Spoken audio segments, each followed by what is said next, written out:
Good morning everyone. నేటి వార్తల్లోని ముఖ్యాంశాలు. 25% రాయితీతో ఎల్ఆర్ఎస్ మార్చి 31 వరకు గడువు. అక్రమ లేఅవుట్లలో ఫ్లాట్ల రిజిస్ట్రేషన్లకు అనుమతి. మంత్రులతో సమీక్షించిన డిప్యూటీ సీఎం భట్టి విక్రమార్క. దేశ రాజధాని ప్రాంతమైన ఢిల్లీ 4వ మహిళా సీఎంగా రేఖా గుప్తా నేడు ఘనంగా ప్రమాణ స్వీకారోత్సవం. హైదరాబాద్లో ప్రపంచ సుందరి పోటీలు మే 4 నుంచి 31 వరకు 140 దేశాల నుండి హాజరు కానున్న యువతులు. రాష్ట్రంలో భారీ పశువైద్య టీకాల ఉత్పత్తి కేంద్రం డిపిఆర్ను సిద్ధం చేసిన పశుసంవర్ధక శాఖ. బీటెక్ కన్వీనర్ సీట్ల అన్ని రాష్ట్ర విద్యార్థులకే సర్కారుకు ఉన్నత స్థాయి కమిటీ సిఫార్సును. నేడు ఎబ్సెట్ నోటిఫికేషన్. 25 నుంచి దరఖాస్తుల స్వీకరణ. నూతన చీఫ్ ఎలక్షన్ కమిషనర్గా జ్ఞానేష్, ఎన్నికల కమిషనర్గా వివేక్ జోషి బాధ్యతల స్వీకరణ. క్రీడా వార్తలు. ఛాంపియన్స్ ట్రోఫీలో భాగంగా నేడు బంగ్లాదేశ్తో భారత్ తలపడనుంది. నేటి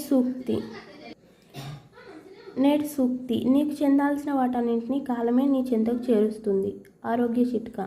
క్యాలీఫ్లవర్ బ్లడ్ షుగర్ కొలెస్ట్రాల్ను నివారిస్తుంది. నిన్నటి జీకే. హెన్లీ పాస్పోర్ట్ ఇండెక్స్ 2025లో భారతదేశ స్థానం ఎంత? 80వ స్థానం. నేటి GK. Metro man of India అని ఎవరిని పిలుస్తారు? Good morning. Highlights in today's news. LRS with 25% subsidy, deadline till March 31. Permission for registration of flats on illegal layouts. Deputy CM Bhatti Vikramarka reviewed with ministers. Rekha Gupta oath taking as the 4th woman CM of Delhi, the capital region of the country today. Miss World pageants in Hyderabad from May 4 to 31. Young women from 140 countries will attend. Large veterinary vaccine production center in the state.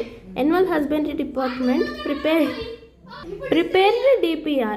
BTech convener seats for all only state students. High level committee recommendation to GOUT.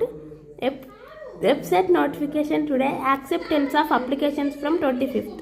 Ganesh as the new chief election commissioner and Vivek Joshi as the election commissioner. Sports news. India will face Bangladesh today as part of Champions Trophy. Today's Sukti. Time will bring to you all that belongs to you. Health tip. Cauliflower prevents blood sugar and cholesterol. Yesterday's GK. Henley Passport Index. What will be the India's position in 2025? 80th position. Today's GK. Who is known as Metro Man of India?